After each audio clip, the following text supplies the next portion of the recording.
Hello साथियों, target classes में आप सभी का स्वागत है। आज के इस वीडियो में हम देखेंगे आर.एस. अग्रवाल के एरिया चैप्टर के पाठ तीसरा। इस चैनल पर आर.एस. अग्रवाल के सभी चैप्टरों के सभी प्रश्नों का हल पार्ट बाय पार्ट एक एक करके मिलेंगे। इस चैनल पर बने रहने के लिए चैनल को सब्सक्राइब, लाइक एवं शेयर जरूर करेंगे, तभी सभी वीडियो का आप तक नोटिफिकेशन पहुंच सकेगा। तो बिना कुछ विलंब करते हुए चलते हैं आज के पहले क्वेश्चन की ओर। तो आज का पहला क्वेश्चन आपका है, क्वेश्चन आपका आ जाता है क्वेश्चन नंबर 21। एक आयत की लंबाई इसकी चौड़ाई से दुगुनी है। लंबाई में 5 सेंटीमीटर कमी करने तथा चौड़ाई में 5 सेंटीमीटर की वृद्धि करने पर इसके क्षेत्रफल में 75 वर्ग सेंटीमीटर की वृद्धि हो जाती है। तो आयत की लंबाई क्या होगा? इस तरह का क्वेश्चन जब भी दिया हो रहेगा तो आयत की लंबाई क्या बोल रहा है कि चौड़ाई से दुगुनी, इसलिए हम चौड़ाई मानेंगे x, तो आपका लंबाई हो जाएगा 2x। उसके आगे बता रहा है कि आपका लंबाई में 5 सेंटीमीटर कमी, तो कमी जब करेंगे तो आपका 2x माइनस 5 हो जाएगा। उसके बाद चौड़ाई में बोल रहा है कि 5 सेंटीमीटर वृद्धि यानी x प्लस के 5 हो जाएगा। उसके बाद बोलता है कि क्षेत्रफल में 75 सेंटीमीटर की वृद्धि हो जाती है, मतलब इसके क्षेत्रफल और इसका क्षेत्रफल जो है इससे 75 सेंटीमीटर अधिक हो जाएगा यानी प्लस हो जाएगा। इस प्रकार की जब भी क्वेश्चन रहेगा तो हम सबसे पहले इसका ऑप्शन का यूज कर लेंगे। बाय ऑप्शन आपका दिया हुआ है 20 सेंटीमीटर। 20 सेंटीमीटर आपका लंबाई हो जाएगा तो चौड़ाई हो जाएगा 5, इसीलिए हम चलिए मान लेते हैं कि 20 सेंटीमीटर लंबाई हो गया। उसके बाद चौड़ाई हो जाएगा आपका 10, तभी तो 10 दूनी 20 हो जाएगा। इसको रखेंगे हम 20 यानी 15। 20 माइनस 5 आपका हो जाएगा 15। उसके बाद 10 5 15, 15 गुना करेंगे हम 15 तो 225 हो जाएगा यानी आपका 225। उसके बाद इसमें करेंगे 10 गुना 20, कितना हो जाएगा 200 यानी 25 अंतर है, इसीलिए ऑप्शन नंबर ए नहीं होगा। अब ऑप्शन नंबर हम ले लेंगे 30 यानी लंबाई लेंगे हम 30, तो आपका हो जाएगा इसमें चौड़ाई हो जाएगा 15। उसके बाद इसमें माइनस करेंगे तो आपका हो जाएगा 25। उसके बाद इसको प्लस कीजिएगा तो हो जाएगा 20, 20 दूनी 50 यानी 500। उसके बाद 15 45, 450 अंतर आ जाता है 50, इसीलिए ऑप्शन नंबर ये भी नहीं होगा। ऑप्शन नंबर हम ले लेंगे अब 30 40 ले लेंगे तो आपका हो जाएगा इसमें 20। इसको जब माइनस कीजिएगा तो आपका हो जाएगा 35। उसके बाद इसमें प्लस कीजिएगा तो हो जाएगा 25। इसको जब गुना कीजिएगा तो 25 पंच 125, 25 या 75। उसके बाद आपका 75 और 12 हो जाएगा आपका 85, 287 यानी 875। इसको जब गुना कीजिएगा तो 40 दूनी 80 यानी 800 हो जाएगा। दोनों का अंतर 75 है, इसलिए ऑप्शन नंबर सी बिल्कुल सही जवाब है। इसी प्रकार चलते हैं आज के अगले क्वेश्चन की ओर। आज का अगला क्वेश्चन आपका हो जाएगा क्वेश्चन नंबर 22। एक आयत का विकर्ण 10 सेंटीमीटर है तथा एक आयत की लंबाई से दुगुनी है। दुगुनी रहते हुए विकर्ण दिया हुआ है, विकर्ण दिया हुआ है 10 सेंटीमीटर, इसीलिए हम लिखेंगे हम 10 सेंटीमीटर। इससे दुगुनी रहते हुए 10 सेंटीमीटर, तो आपका लंबाई हो जाएगा 5 सेंटीमीटर। उसके आगे बता रहा है कि आयत का क्षेत्रफल कितना होगा। विकर्ण होता है रूट अंडर लंबाई के स्क्वायर प्लस चौड़ाई का स्क्वायर, बराबर लिखेंगे हम 10, इसलिए लंबाई का स्क्वायर यानी 25, आपका 25 हो जाएगा प्लस, उसके बाद प्लस हो जाएगा 25। उसके बाद यानी चौड़ाई मान लेंगे हम x का स्क्वायर हो जाएगा। इसको जब कीजिएगा तो 10 का स्क्वायर यानी 100, आपका x का वैल्यू निकल के आ जाएगा इसके 75 यानी 25 5√3। x का वैल्यू यानी आयत की चौड़ाई आपका निकल के आ गया 5√3। उसके बाद क्या बोल रहा है क्षेत्रफल निकालने के लिए लंबाई गुना चौड़ाई, तो हम कर देंगे लंबाई गुना चौड़ाई यानी 5 गुना 5√3। तो आपका निकल के आ जाएगा 25 यानी 25√3। 25√3 यही आपका बिल्कुल सही आंसर है वर्ग सेंटीमीटर। इसी प्रकार चलते हैं आज के अगले क्वेश्चन की ओर। आज का अगला क्वेश्चन आपका आ जाता है क्वेश्चन नंबर 23। 18 सेंटीमीटर लंबे तथा 14 सेंटीमीटर चौड़े एक आयताकार अंतर्गत दिया हुआ है। इसमें 18 सेंटीमीटर लंबे 14 सेंटीमीटर चौड़े ये दिया हुआ है 14, ये दिया हुआ है 18। इसके अंतर्गत यानी अंदर में क्या बोल रहा है, सबसे बड़े वृत्त का क्षेत्रफल क्या होगा। वृत्त जब भी करेंगे तो आपका वृत्त का व्यास हो जाएगा 14 यानी त्रिज्या आपका निकल के आ जाएगा 7 सेंटीमीटर। क्षेत्रफल निकालने के लिए क्या होता है पाई आर स्क्वायर, इसलिए हम लिखेंगे यहाँ पे क्षेत्रफल होता है 22/7 पाई आर स्क्वायर यानी 22/7 आर गुना आर यानी 7 गुना 7 7 हो जाएगा कैंसिल। 7 दूनी 14, 7 दूनी 14 1 15 वर्ग सेंटीमीटर यानी 154 वर्ग सेंटीमीटर, जो कि आपका ऑप्शन नंबर बी बिल्कुल सही जवाब है। इसी प्रकार चलते हैं आज के अगले क्वेश्चन की ओर। आज का अगला क्वेश्चन आपका आ जाता है क्वेश्चन नंबर 24। एक 8 मीटर लंबे तथा 6 मीटर चौड़े कमरे में 1.6 मीटर चौड़े कालीन बिछाया गया कालीन की लंबाई क्या होगा। तो दोनों जो बिछाया जाएगा इसमें दोनों का क्षेत्रफल बराबर हो जाएगा।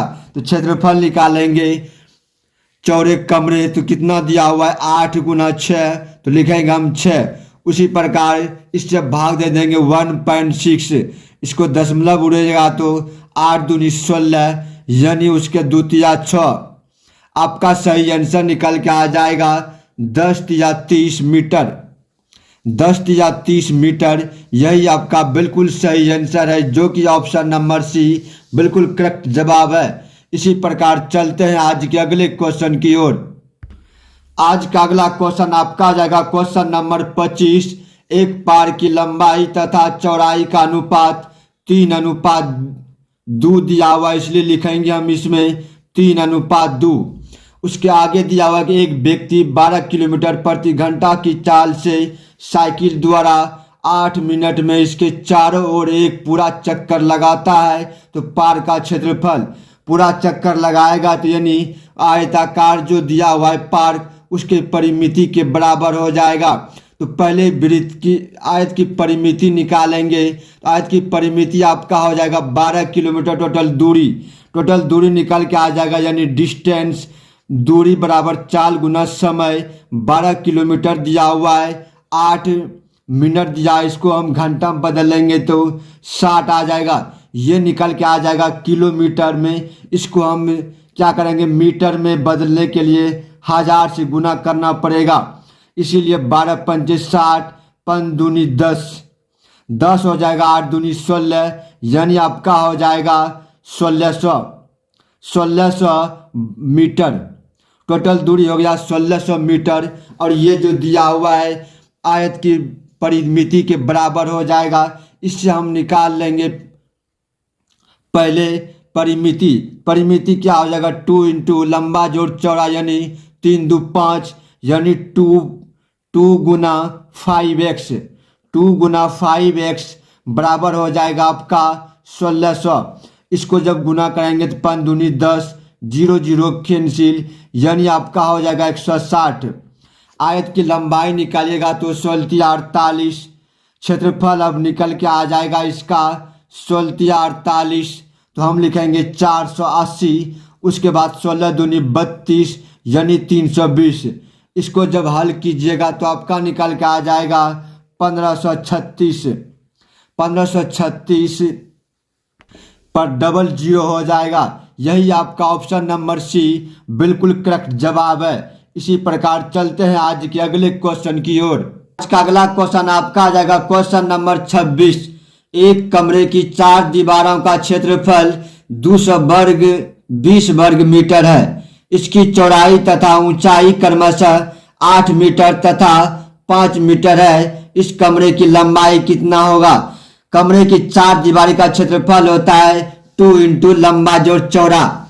2 इंटू होता है लंबा जोड़ चौड़ा, तो लंबा दिया हुआ आपका मांग रहा है इसीलिए x प्लस चौड़ाई जब का दिया हुआ है 8 तो हम लिखेंगे 8। उसके बाद आपका ऊंचाई दिया हुआ है 5 तो लिखेंगे हम 5। क्षेत्रफल टोटल दिया हुआ है 220 वर्ग मीटर, इसलिए हम लिखेंगे 220 वर्ग मीटर। 0 5 दूनी 10 यानी एक जीरो आपका हो जाएगा कैंसिल। आपका सही आंसर निकल के आ जाएगा 22 में 8 घटाएंगे तो आपका निकल के आ जाएगा 14 मीटर, जो कि आपका ऑप्शन नंबर शो कर रहा है डी बिल्कुल करेक्ट जवाब है। इसी प्रकार चलते हैं आज के अगले क्वेश्चन की ओर। आज का अगला क्वेश्चन आ जाएगा आपका क्वेश्चन नंबर 27। एक कमरे की ऊंचाई और अर्ध परिमाप मतलब होता है लंबाई प्लस चौड़ाई, इसलिए अर्ध परिमाप का अनुपात दिया हुआ है 2 अनुपात 5, इसलिए हम लिखेंगे 2 अनुपात 5। दरवाजों तथा खिड़कियों के 15 मीटर को छोड़कर शेष दीवारों पर 50 मीटर चौड़ा कागज 8 मीटर प्रति मीटर की दर से लगाने का खर्च 1040 रुपया है। इस कमरे की ऊंचाई कितनी होगी? उसी प्रकार दिया हुआ है 50 मीटर चौड़ा दिया, इससे हम निकालेंगे लंबाई। कागज का चौड़ाई दिया हुआ है आपका 50 सेंटीमीटर तो हम लिखेंगे इसमें 50 सेंटीमीटर चौड़ाई। इससे हम निकालेंगे लंबाई कागज के लंबाई निकालने के लिए 1040 रुपया दिया हुआ है। उसके बाद आपका दिया हुआ है 8 मीटर तो हम लिखेंगे 8 मीटर। 8 रुपया प्रति मीटर यानी 1 मीटर के दाम निकाल लेंगे। आपका निकल के आ जाएगा 8 का 8 8 या 24 यानी 130 मीटर निकल के आ गया कागज की लंबाई। चौड़ाई दिया हुआ है, इसका क्षेत्रफल जब निकालिएगा तो लंबाई गुना चौड़ाई यानी 130 गुना निकल के आ जाएगा 50 सेंटीमीटर, यानी इसको जब भाग दीजिएगा तो 100 पे आपका निकल के आ जाएगा 65 मीटर निकल के आ जाएगा आपका कागज का क्षेत्रफल यानी पूरे कमरे क्षेत्रफल के बराबर 65। टोटल क्षेत्रफल निकल के आ जाएगा 65 और 15 मीटर पहले जोड़ा गया था इसलिए टोटल निकल के आ जाएगा 65 और 15 मीटर। 65 और 15 मीटर इसको जब प्लस कीजिएगा तो आपका निकल के आ जाएगा 80 मीटर। टोटल हो गया आपका 4 दीवारी का क्षेत्रफल।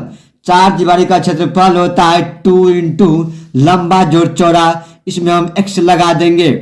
2 इंटू लंबा जोड़ चौड़ा, लंबा और चौड़ा का दिया हुआ है 5x, 2 इंटू यानी 2 5x तो लिखेंगे हम 5x।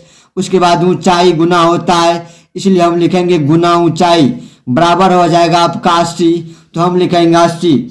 2 पंचे 10, 10 दूनी 20, 20 चौक हो जाएगा आपका 80, इसीलिए आपका x का वैल्यू निकल के आ जाएगा 2। x का वैल्यू निकल के आ जाएगा 2। उसके बाद क्या बोला है ऊंचाई यानी 2 दूनी 4। आपका जब दीवार के ऊंचाई यानी कमरे की ऊंचाई हो जाएगा आपका 4 मीटर, जो कि आपका ऑप्शन नंबर सी बिल्कुल सही जवाब है। इसी प्रकार चलते हैं आज के अगले क्वेश्चन की ओर। आज का अगला क्वेश्चन आपका हो जाएगा क्वेश्चन नंबर 28।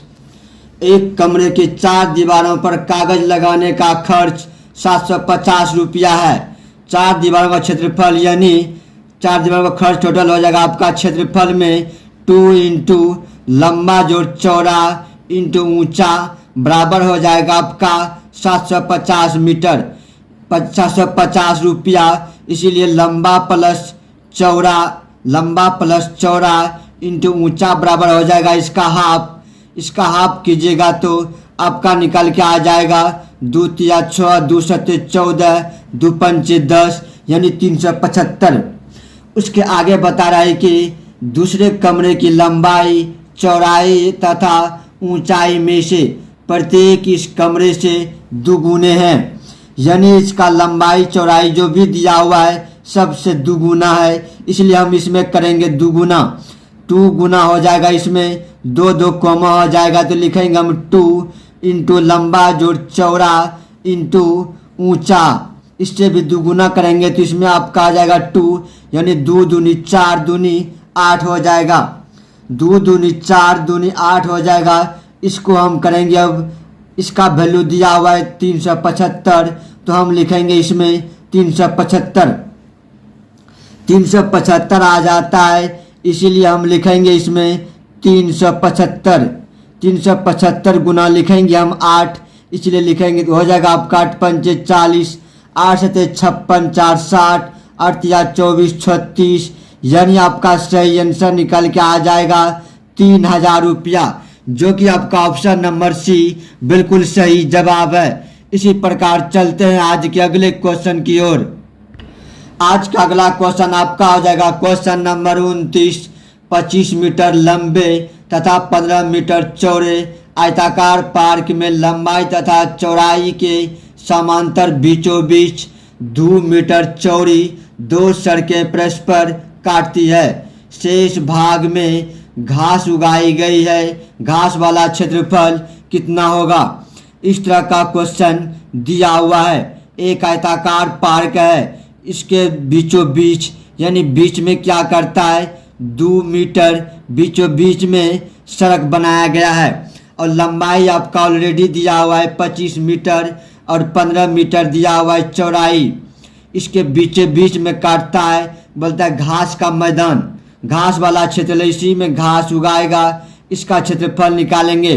पूरे क्षेत्रफल में से रास्ता का क्षेत्रफल जब घटा देंगे तो आपका शेष क्षेत्रफल यानी घास वाला एरिया निकल जाएगा।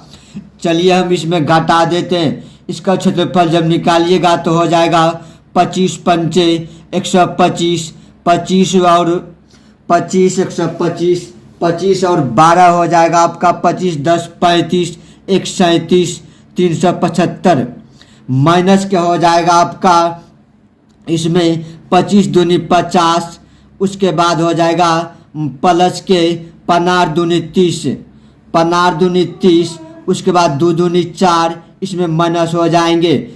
टोटल इस तरह के निकाल लेंगे। 375 में से हम घटा देंगे कितना, 50 30 80, 80 में हम घटा देंगे 4, तो आपका हो जाएगा 76।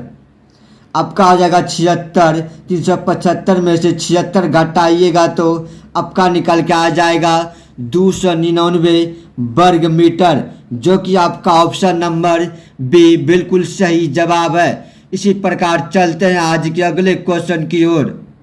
आज का अगला क्वेश्चन आपका हो जाएगा आज का अंतिम क्वेश्चन। एक 38 मीटर लंबे तथा 32 मीटर चौड़े आयताकार क्षेत्र के अंदर की ओर चारों ओर एक समान चौड़ाई का रास्ता बनाया गया है। यदि रास्ते का क्षेत्रफल 600 वर्ग मीटर हो, रास्ता का क्षेत्रफल दिया हुआ है 600 वर्ग मीटर, तो रास्ते की चौड़ाई कितनी है? इस तरह का क्वेश्चन दिया हुआ है। इस तरह का क्वेश्चन जब भी दिया रहेगा तो हम बाय ऑप्शन से लेंगे। बाय ऑप्शन से यह रास्ता का क्षेत्रफल दिया हुआ है, इसीलिए हम बाय ऑप्शन से ले लेंगे चौड़ाई। रास्ते की चौड़ाई पहला ऑप्शन नंबर ए है 3। अगर 3 लेते हैं तो 3 यानी 38 गुना 3, तो 38 गुना 3 आपका हो जाएगा 114। 38 गुना 3 114 गुना 2 हो जाएगा आपका 228। 228 एक साइड का हुआ, 114 ये और 114 ये। उसके बाद इसमें 3 3 6 आपका हो जाएगा कैंसिल, यानी 32 में 6 घट गया, आपका निकल के आ जाएगा 26। 26 निकल के आ जाएगा। उसके बाद हम करेंगे इसमें 2 गुना है, इसीलिए 3 दूनी 6, सीधा करेंगे कि 6 से गुना, 6 से गुना 6 चाके 36, 6 दूनी 12, 12 3 15। इसको जब प्लस कीजिएगा तो आपका निकल के आ जाएगा 8 6 14 5 2 7 1 8 3 1 4, यानी 484 वर्ग मीटर। यानी ये दोनों इक्वल नहीं हो रहा है, इसका मतलब ऑप्शन नंबर ए नहीं होगा। इसलिए अब चलेंगे ऑप्शन नंबर 2 लेके। ऑप्शन नंबर 2 लेंगे तो रास्ता की चौड़ाई हम मान लेते हैं 5 मीटर। 5 मीटर हो जाएगा तो 38, 5 दूनी 10, यानी आपका एक साइड का क्षेत्रफल हो जाएगा 380। उसके बाद प्लस का हो जाएगा 5 दूनी 10, यानी 32 में 10 घट गया, हो जाएगा 220। 220 इसको जब जोड़ेंगे तो निकल के आ जाएगा 8 2 10 के 0, 3 2 5 1 6, यानी ऑप्शन नंबर बी बिल्कुल सही जवाब है। इसी प्रकार हम अपनी वाणी को यहीं पे समाप्त करते हैं। Thank you.